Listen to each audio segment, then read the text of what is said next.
Saudaraku yang kekasih dalam nama Yesus, Tuhan hadir di tengah-tengah kita dengan rohnya. Dengan kata lain, Roh Kudus ada di tengah-tengah kebaktian kita ini. Firman Tuhan berkata, di mana ada Roh Kudus, di mana ada Roh Tuhan, di situ ada kebebasan. Kamu akan mengenal kebenaran dan kebenaran itu akan membebaskan kamu. Itu Yohanes pasal 8 ayat 32. Apakah kebenaran itu? Kebenaran itu tidak lain daripada firman Tuhan yang hidup dan berkuasa. Itulah dia kebenaran. Siapakah kebenaran itu? Kebenaran itu adalah Tuhan Yesus sendiri.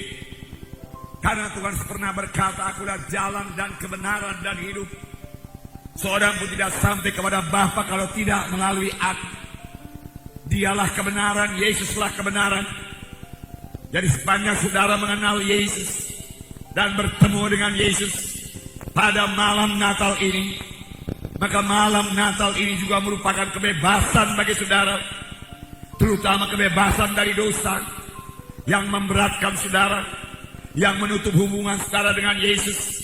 Karena firman Tuhan berkata, bukannya tanganku terlalu pendek untuk menolong engkau, bukannya telingaku terlalu berat untuk mendengarkan doamu, tetapi dosamu sudah serupa dengan dinding memisahkan aku dengan engkau. Tetapi pada malam ini saudara dengarkan firman Tuhan ini. Saudara kenal kebenaran yang membebaskan saudara daripada dosa dan memberikan hubungan yang baik antara saudara dengan Tuhan. Sehingga mulai malam ini, kalau sebelumnya saudara belum bisa berdoa bersekutu dengan Tuhan, sebagaimana beberapa kesaksian kita dengarkan tadi, walaupun dia orang Kristen, tetapi dia tidak mengalami persekutuan dengan Tuhan, tidak mengalami kuasa Tuhan dalam hidupnya, doanya melayang-layang. Malam ini saudaraku, berhentilah hal tersebut saudaraku, dan mulailah hidup baru, hidup yang bersekutu dengan Tuhan. Betapa indahnya bersekutu dengan Tuhan. Tiap kali saudara berdoa, Tuhan mendengarkan doa saudara dan Tuhan menjawab doa saudara. Inilah satu hal yang sangat indah. Amin saudara. Dan ini merupakan kehendak Tuhan. Untuk itulah sebenarnya Yesus datang, yaitu supaya dia dapat memberikan persekutuan antara saudara dengan Tuhan. Persekutuan yang indah, yang tidak bisa diganggu oleh siapapun juga. Nah, saudara juga bisa dibebaskan daripada penyakit. Firman Tuhan berkuasa. Firman Tuhan itu hidup dan berkuasa. Firman Tuhan belum kehilangan kuasanya. Tuhan bisa menjamah saudara. Firman Tuhan berkata bahwasanya firman yang ditabur tidak pernah kembali dengan kosong, tetapi Tuhan selalu meneguhkan firman yang ditabur dengan kuasa dan tanda ajaib. Dengan kuasa dan tanda ajaib. Sebab Tuhan Yesus yang kita sembah itulah Tuhan Yesus yang berkuasa. Dia Tuhan yang hidup. Dia bukan Tuhan yang mati. Dia Tuhan yang hidup, yang mengenal saudara. Dia Tuhan yang mengasihi saudara. Dia Tuhan yang mau mendengarkan doa saudara. Maka dia Tuhan yang sangat mengerti keadaan saudara, lebih daripada manusia manapun di dunia ini. Tetapi dia juga Tuhan yang mengetahui hati saudara. Dia Tuhan yang melihat kerinduan saudara, kesungguhan hati saudara pada malam ini. Sepanjang saudara percaya dan sungguh-sungguh kepadanya, maka saudara tidak akan pulang dengan sia-sia. Saudara akan pulang setelah saudara menerima jamahan Tuhan pada malam ini. Amin. Haleluya. Saudara yang tergeletak, saudaraku, karena lemah dan sakit, kalau saudara masih bisa mendengarkan firman Tuhan ini, dengarkan firman Tuhan ini, saudaraku, supaya iman saudara tumbuh. Karena firman Tuhan berkata, iman datang daripada berita firman Tuhan. Supaya saudara mendengarkan berita firman Tuhan yang hidup, maka iman saudara akan bertumbuh. Dan firman Tuhan berkata, sama sebagaimana imanmu jadi padamu. Kalau pada waktu saudara mendengarkan firman Tuhan ini, saudara sudah berkeyakinan sungguh-sungguh dalam hati saudara, inilah saatnya aku sembuh, inilah saatnya aku bebas daripada ikatan-ikatanku. Karena pada hari ini aku mendengarkan firman Tuhan yang hidup, Inilah saatnya aku menerima kuasa Tuhan. Inilah saatnya aku bebas. Inilah saatnya aku sembuh. Terima kasih Tuhan. Jangan lalu ya aku Tuhan pada malam Natal ini Tuhan.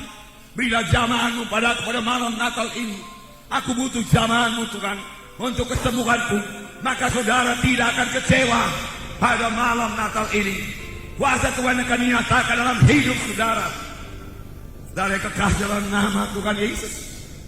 Sebab Yesus yang kita sembah itu, Yesus yang kita berseru kepadanya, mendengarkan doa kita dan menjawab doa kita. Dia Tuhan yang tidak berubah. Ya sekali lagi saya tekankan pada saudara, bukan sedang memperingati saja itu baik, saudaraku baik, pohon terang baik, saudaraku haleluya. Dekorasi semuanya baik, semua kita butuhkan. Saudara, kalau ada makanan minuman pun baik, tetapi Natal bukan sampai di situ saja. Bahkan semuanya itu menjadi sia-sia kalau kita pulang dari tempat ini tanpa bertemu dengan Yesus.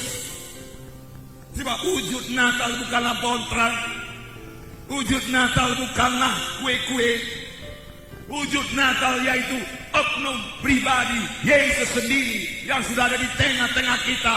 Biarlah semua kita bertemu dengannya pada malam Natal ini. Amin.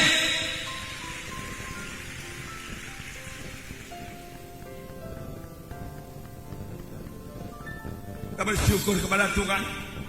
Sebenarnya yang kita peringati pada hari ini adalah Yohanes 3:16, di mana dikatakan karena demikian Allah mengasihi isi dunia ini sehingga dikaruniakannya anaknya yang tunggal itu, supaya barang siapa yang percaya kepadanya tidak binasa, melainkan beroleh hidup yang kekal.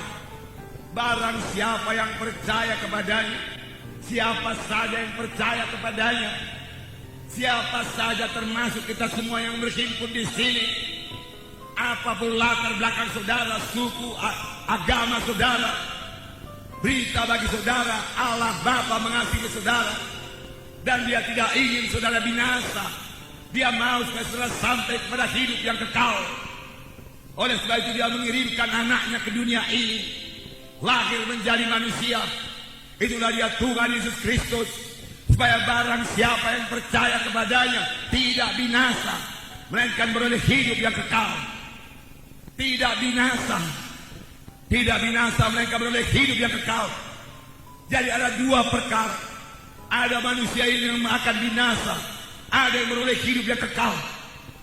Tetapi biarlah kita mengerti, pengertian binasa di sini bukanlah mati dan lenyap, tidak. Binasa maksudnya di sini hukumannya kekal. Tidak 100 tahun, tidak 200 tahun, tidak 1000 tahun. Tidak ada tertulis dalam Alkitab sesudah manusia ini 1000 tahun dihukum dalam neraka, kemudian Tuhan murah menyucikannya lalu kembali ke sorga. Tidak ada. Sekali neraka tetap neraka selama-lamanya. Inilah yang disebut binasa. Saudara, bukanlah kebetulan telah hadir pada tempat ini. Janganlah seorang pun masuk ke tempat kebinasaan tersebut, yaitu neraka yang kekal. Percaya atau tidak percaya, neraka ada, sudah ada, bahkan sudah banyak orang ke neraka. Jangan ditambahi lagi, rebut jiwa-jiwa, bawa dia ke surga, bawa dia ke surga.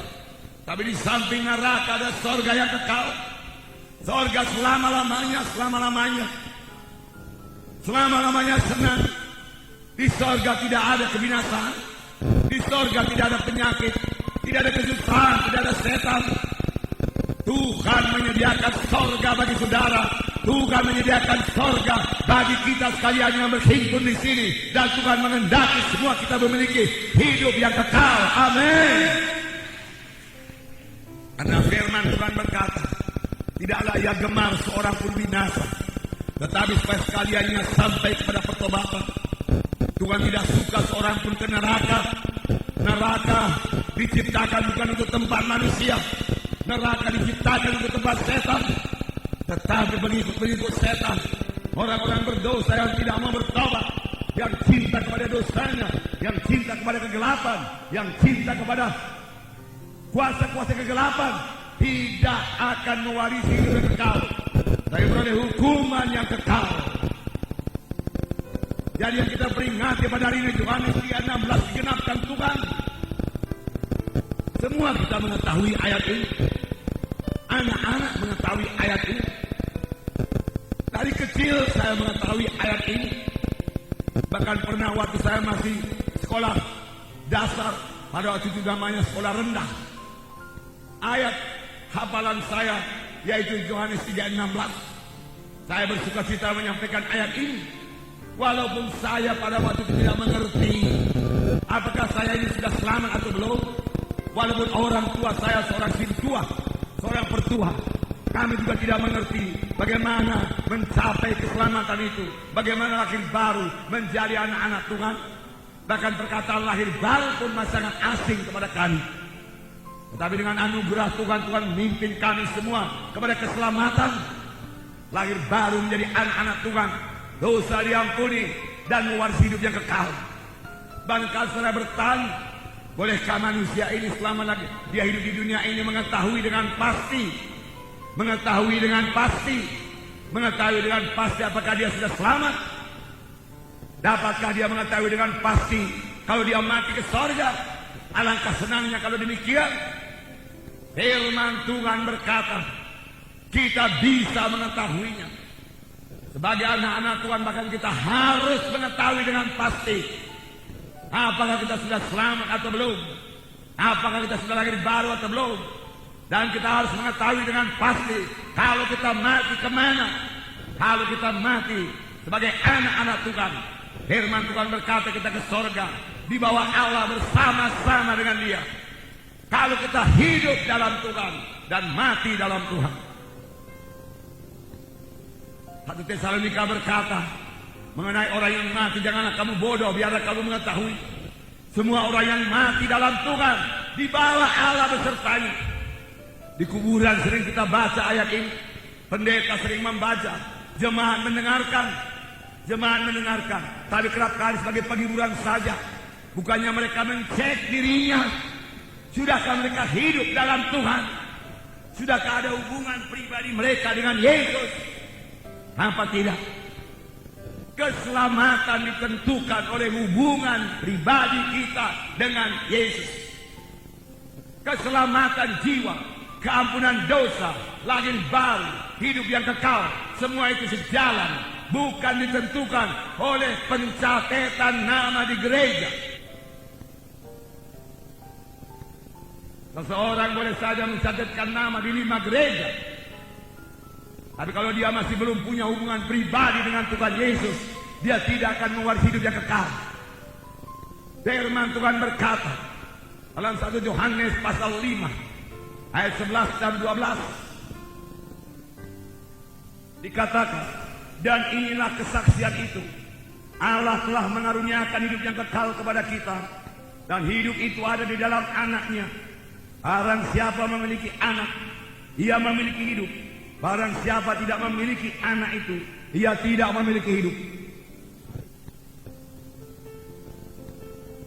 Semuanya ini dituliskan kepadamu supaya kamu yang percaya kepada nama anak Allah itu tahu ataupun mengetahui bahwa kamu memiliki hidup yang kekal. Di sini dikatakan, inilah kesaksian itu, Allah telah mengaruniakan hidup yang kekal kepada manusia ini. Tetapi siapakah yang selamat? Siapakah yang menerima karunia itu? Di sini dikatakan, barang siapa memiliki anak. Anak ditulis dengan huruf besar, maksudnya bukan keturunan. Bukan maksudnya barang siapa yang memiliki keturunan dia memiliki hidup yang kekal, tidak. Maksudnya di sini barang siapa yang memiliki Yesus, ia memiliki hidup yang kekal. Barang siapa tidak memiliki Yesus, ia tidak memiliki hidup yang kekal, walaupun dia ke gereja. Sidang pertama, semua mengetahui dengan pasti bahwasanya dia beroleh hidup yang kekal.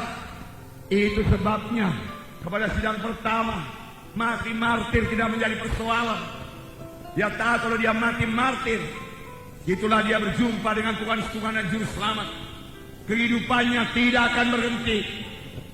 Barang siapa yang memiliki Yesus, dia memiliki hidup. Barang siapa tidak memiliki Yesus, dia tidak memiliki hidup yang kekal. Jadi keselamatan jiwa bukan tergantung dari kebaikan saudara. Firman Tuhan berkata, kebaikan manusia ini, kejujuran manusia ini hanya sebagai kain lapuk di hadapan Tuhan.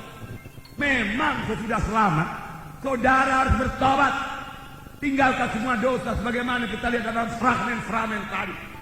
Bohong pun ditinggalkan, dosa mana pun ditinggalkan. Harus bertobat. Dan sesudah kita selamat, yaitu sesudah kita menerima Yesus sebagai Tuhan dan Juru Selamat kita sanggup melawan dosa itu.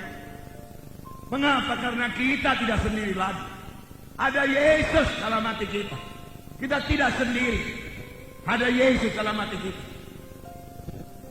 Amin, saudara. Ada Yesus dalam hati kita. Inilah dia keselamatan. Bukan pula ditentukan oleh hubungan, bukan pula ditentukan oleh sumbangan kita yang begitu banyak kepada gereja. Bukan. Keselamatan kita ditentukan oleh hubungan kita dengan Tuhan Yesus. Bagaimanakah sumbangan saya? Misalnya 10 juta kepada gereja ini, saya sumbang 10 juta. Apakah itu menghapus dosa saya? Misalnya saya sudah berbuat suatu dosa yang keji, lalu saya berikan 10 juta, hilangkah dosa saya? Kalau begitu orang kaya akan ke surga, orang miskin akan ke neraka karena tidak punya uang buat menebus dosanya.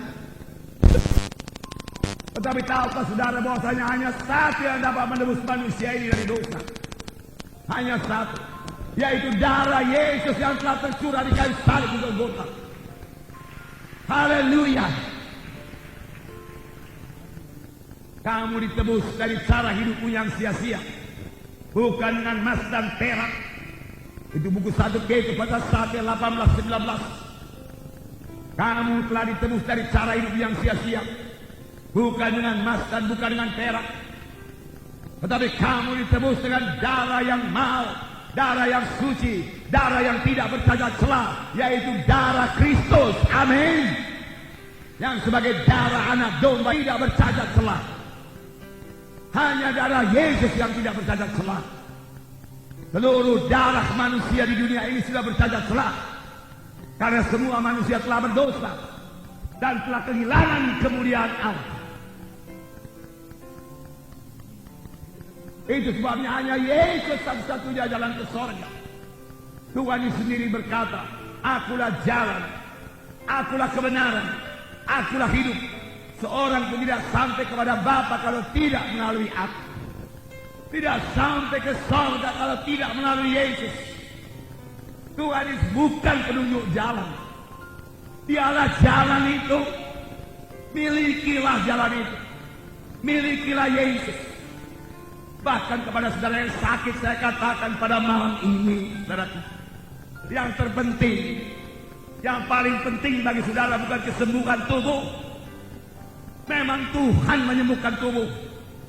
Bahkan Tuhan tidak pernah menolak orang sakit yang berseru kepadanya. Jika saudara Daud, tolong saya. Dia selalu mendengar seru dari anak-anaknya yang memanggil namanya. Dia akan menjawab. Karena lihat dalam Alkitab, Bartimeus berseru kepada Tuhan, Yesus anak Daud, tolong saya. Yesus anak Daud, tolong saya. Orang-orang menyuruhnya diam-diam. Peminta sedekah buta diam. Bukannya dia diam, tambah kuat dia berseru, Yesus tolong saya. Yesus berhenti. Yesus berhenti dan berkata, panggil dia datang kemari. Bartimeus dipanggil. Apa diperbuat Bartimeus? Bartimeus menanggalkan jubahnya. Dia lari kepada Yesus. Dia mau cepat-cepat bertemu dengan Yesus. Segala halangan-halangan, jubahnya yang merupakan halangan dia buangkan, supaya dia bisa bertemu dengan Yesus. Karena dia tahu kalau dia bertemu dengan Yesus, hidupnya tidak mungkin sama lagi.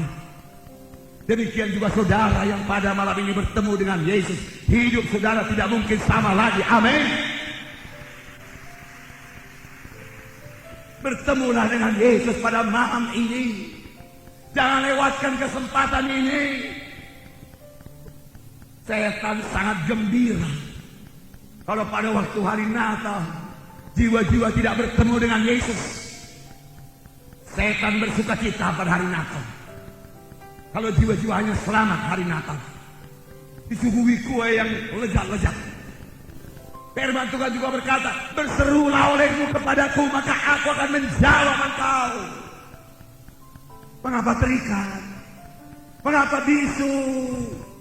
Hai orang yang bernama Kristen, mengapa berat sekali berseru, oh Yesus, tolong saya.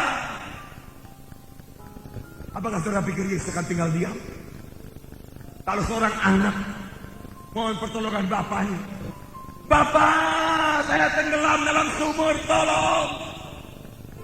Bapak dunia akan lari, mengambil tali atau apa saja, lempar ke bawah. Kalau nggak ada tali, terjun bapak itu dalam sumur, menolong anaknya. Apakah Yesus tinggal diam? Kalau kita berseru, Tuhan Yesus, penyakit ini menggigit saya, kanker ini mau membunuh saya, Tuhan Yesus, tolong saya. Saya bertobat Tuhan, saya ikut Kau sepanjang hidup saya. Sama seperti kesaksian pelaut tadi, Bapak Purba kalau saya tidak salah. Dia katakan, sembuhkan aku Tuhan, aku ikut Engkau sepanjang hidupku. Bahkan dia meninggalkan pekerjaannya. Dan betul, dan dia bisa juga berdoa, Tuhan berikan aku pekerjaan yang lain Tuhan, supaya aku tetap di Medan dan boleh kebaktian di Gereja Kemenangan Iman Indonesia. Buka jalanmu Tuhan. Itu doa yang patut diberikan kepada Tuhan. Dia memberikan prioritas yang pertama kepada Tuhan, bukan pada pekerjaannya. Banyak orang berikan prioritas kepada pekerjaannya. Berseru. Itu yang saya katakan tadi kepada saudara yang sakit. Dengarkan firman Tuhan ini supaya saudara bisa berseru kepada Tuhan. Bukankah saudara butuh pertolongan? Tapi sekali lagi saya ulangi, yang terpenting bukan kesembuhan tubuh, yang terpenting keselamatan jiwa, keampunan dosa saudara, yang juga hanya terdapat di dalam Yesus. Itu yang terpenting, saudara, itu yang terpenting. Keampunan dosa. Firman Tuhan berkata, apakah untungnya kepada seorang dia boleh hidup dunia yang tadi kehilangan jiwanya? Cari dahulu kerajaan Allah dan kebenarannya, maka sekaliannya akan ditambahkan padamu. Kamu akan mengenal kebenaran dan kebenaran itu akan membebaskan kamu. Amin. Amin. Yesus membebas. Yesus membebas. Jadilah hari Natal ini, saudaraku, perubahan ajaib bagi saudara. Karena saya mau mengatakan kepada saudara, Yesus mati. Yesus mencurahkan darahnya. Bukan untuk membangun orang Kristen yang pergi ke dukun. Bukan untuk membangun orang Kristen yang terikat ganja narkotika. Bukan untuk membangun orang Kristen yang lemah-lemah. Yesus mencurahkan darahnya bukan untuk membangun gereja yang lemah, gereja yang kompromi dengan dosa. Bukan. Tapi Yesus mencurahkan darahnya untuk membangun satu sidang Tuhan yang kuat, yang mempermuliakan Tuhan, yang mengalahkan dunia ini. Amin. Yang mengalahkan dosa, yang mengalahkan setan. Itulah maksud Tuhan dari mulai. Waktu Tuhan menjadikan manusia, apakah Tuhan berkata, baiklah kita menjadikan manusia menurut rupa dan teladan kita. Jadi manusia diciptakan mulia menurut gambar Tuhan. Mengapa sekarang hilang kemuliaan itu? Karena dosa. Sebenarnya manusia diciptakan Tuhan tidak bisa disentuh oleh penyakit manapun juga.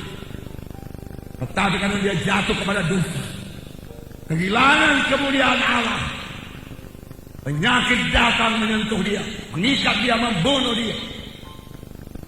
Karena dia telah kehilangan kemuliaan Allah. Dan Tuhan berfirman pada waktu itu, kita ciptakan manusia supaya mereka berkuasa di bumi, berkuasa atas burung-burung di udara, berkuasa atas ikan-ikan di laut. Pokoknya Tuhan menciptakan manusia ini supaya dia menguasai bumi ini. Bukan dikalahkan oleh dunia ini, bukan dikalahkan oleh setan, bukan dikalahkan oleh dosa. Amin. Itu kehendak Tuhan. Namun manusia jatuh kepada dosa.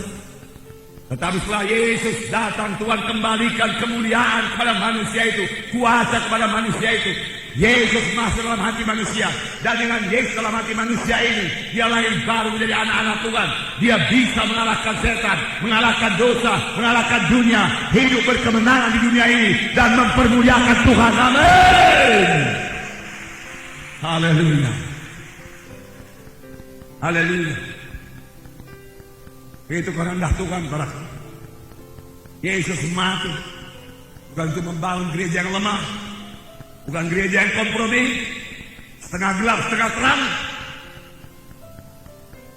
Sama sebagai pohon terang, terang gelap, terang gelap, terang gelap. Ini nggak ada gelapnya, puji Tuhan. Amin, saudara. Ya. Tidak ada kompromi, tidak ada kompromi. Saudara, malam ini hal yang pertama saudara perlu terima, apa yang terjadi pada seorang yang datang di mana Yesus mengajar di Kapernaum. Seorang sakit digotong oleh 4 orang datang kepada Yesus. Tetapi karena orang banyak itu, dia tidak dapat masuk, tapi dia tidak menyerah. Saya bacakan pada saudara Markus pasal 2 ayat 1. Kemudian sesudah lewat beberapa hari, waktu Yesus datang lagi ke Kapernaum, tersiarlah kabar bahwa ia ada di rumah. Maka datanglah orang-orang berkerumun, sehingga tidak ada lagi tempat, bahkan di muka pintu pun tidak. Sementara ia memberitakan firman kepada mereka, ada orang-orang datang membawa kepada yang seorang lumpuh, digotong oleh 4 orang. Tetapi mereka tidak dapat membawanya kepadanya karena orang banyak itu. Lalu mereka membuka atap yang di atasnya. Sesudah terbuka, mereka menurunkan tilang tempat orang lumpuh itu terbaring. Ketika Yesus melihat iman mereka itu, berkatalah ia kepada orang lumpuh itu, hai anakku, dosamu sudah diampuni. Betapa indahnya ini. Kemudian sesudah itu Tuhan berkata,